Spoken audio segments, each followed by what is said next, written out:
kulanti waxaan wanaagsan ku soo dhawaaqay qodobada gaari masjidda Soomaaliya. Xogta saddex qarax sheegay la sirdoon in soo galeen Muqdisho iyo xafiisyada dowladda oo cabsigan ka tagan tahay.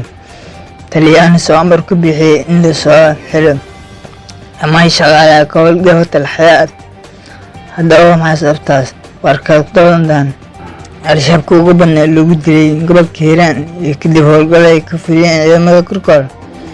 Howlgalka mooshin ka dhan muddo korinta Axmed Madoobe oo ka socda Muqdisho iyo shacabka Jubbaland oo kacdoon ka dhan Abaabule iyo madaxweynihii hore dalka Kenya Raila Odinga oo sheegay in doorashadii looga adkaaday inuu iska diiday.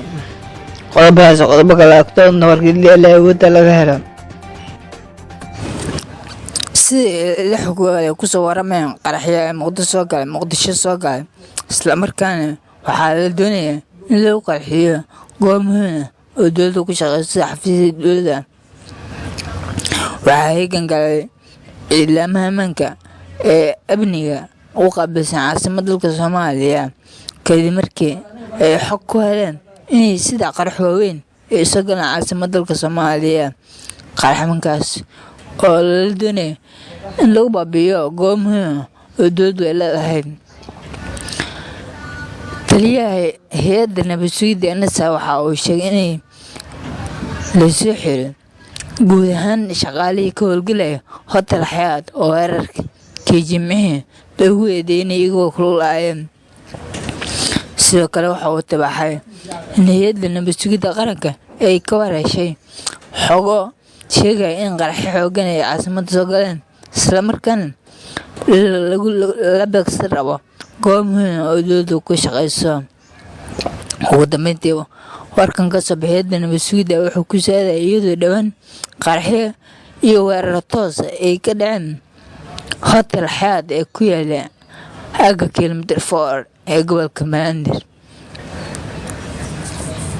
Dhanka kale madaxweynaha dowlad goboleedka Jubbaland Axmed Madoobe ayaa mooshin ka dhan waxaa laga wadaa caasimadda dalka Soomaaliya ee Muqdisho isla markaana lagu doonayo in doorasho toos ah u hoggaansamo muddo korinta uga soo horjeeda mucaaradka si dhawan uga soo horjeeda. Axmed Madoobe ayaa waxa ay sheegayaan inay diidan yihiin muddo korinta loo sameeyo Axmed Madoobe ee golaha wasiirada ee dowlad goboleedka Jubbaland ay ku dhawaaqeen dhawaan. Sidoo kale waxaa jira xogo qarsoon oo sheegaya in dowlad goboleedka Jubbaland Afrika u kala qabsantay arrinta gobolka Gedo isla markaana ay doonayaan inay doorasho ka dhacdo magaalada Jubbaland.